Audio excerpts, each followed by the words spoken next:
somebody sent me your paper, 10 Essentials for Action-Orientated and Second-Order Energy Transitions, Transformations and Climate Change Research. What really struck me was the way it was kind of saying, as an implementation scientist, I might need to actually do implementation to know how to do it, and not just come up with a lot of academic knowledge. So be an intervener and actually try to change the outcome, not just watch it happen. And so I've been trying to apply that to what we're doing in the NHS.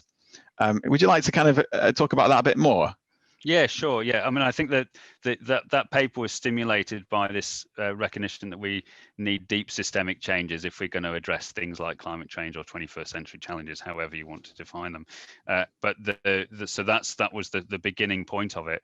But if we're going to address that, we've got to start addressing the how questions. How are we going to create solutions, implement solutions, or work effectively in it? What we're very good in academia, and effectively academia has been built upon, and our research institutes and our higher education institutes, is that we are very, very good at problem analysis. We've kind of got that down to a T now. We're very good at doing that in different guises. But most of the big questions we're facing now is not about what the problem is, it's about the how. And of course, we need more information about the problem, and you always need to look at that, and you need to reconsider how you're thinking about that.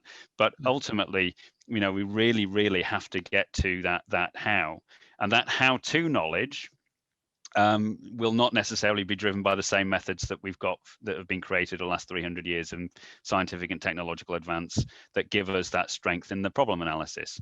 So and the analogy there is, if you want to get to the how, you have to get on your bicycle and fall off, and you can't do it by just watching a PowerPoint presentation. You have to get your sort of hands dirty, learn by doing, and so on.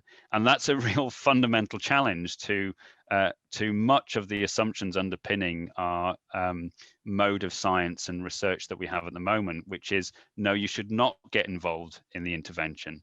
You cannot get your hands dirty, because that violates this assumption of the researcher being independent from what they're observing.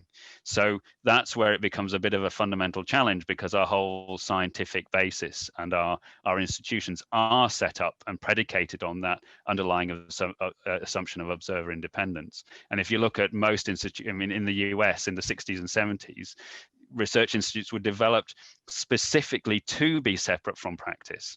But if your goal is to improve your practice and get involved in the how, then you can't be separate from that practice too.